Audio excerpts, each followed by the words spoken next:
Jood bura obuogo rocho chenro madito mag piny owacho. Jood bura pononi piny owacho mag omenda mar NGCDF kaachiel gi omenda mar kongo piny e ute chung' od bura mag-gi. Jood bura ma Mumias East Peter Salasya lieko ni jood bura dhi riwore mar rito NGCDF kata kochuno rem puodho budget maduong' mar higa ma 2025 2026 kaka jafwambo marwa Chris Owino leronwa.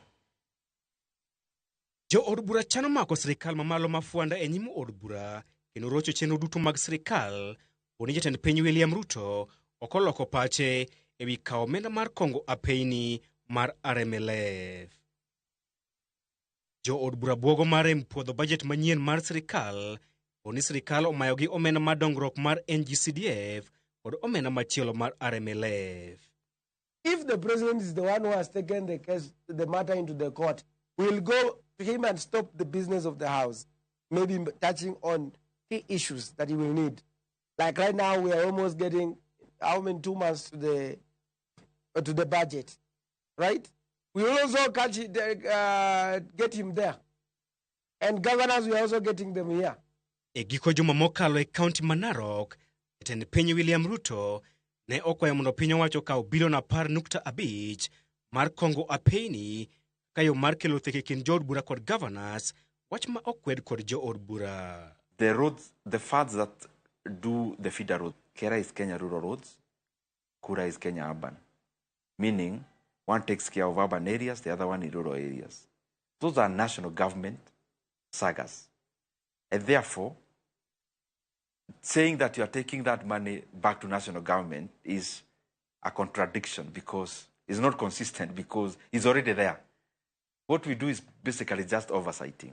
And oversighting means because maybe a member of parliament would know the locality better, they know the road that is more priority, they know the roads that, and also they check in terms of the quality of work done. Duon bura mar ODM benene oidore kamadiny, bang' ogai mar gi Raila Odinga, golo paro mar mayo jood bura omenda mar dongruok mar NGCDF kendo tero e counties. Raila wacho ni okang' makamano dhi miyo jood bura thuolo makare mar tiyo tijgi maduong' mar menyo ka sirikal mamalo tiyo kod omenda mag jopiny. I have been able to visit many constituencies in Kenya.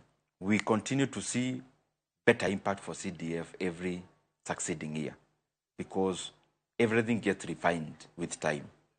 And therefore, that is why it would be important, in my opinion, if NGCDF is actually strengthened.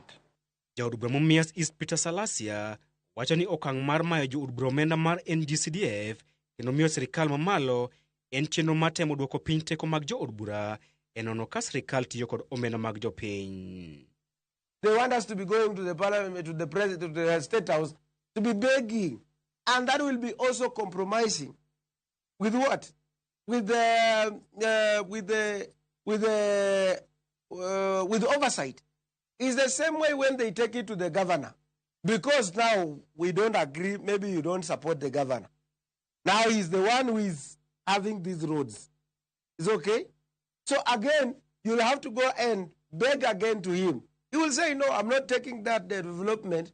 Magi timore kinde machielo mar kawo pach jopiny ewi paro mar chik manyien ewi omenda mar NGCDF igeno mar chakore dwe manyien. Chris Owino, Ramogi TV, Nairobi.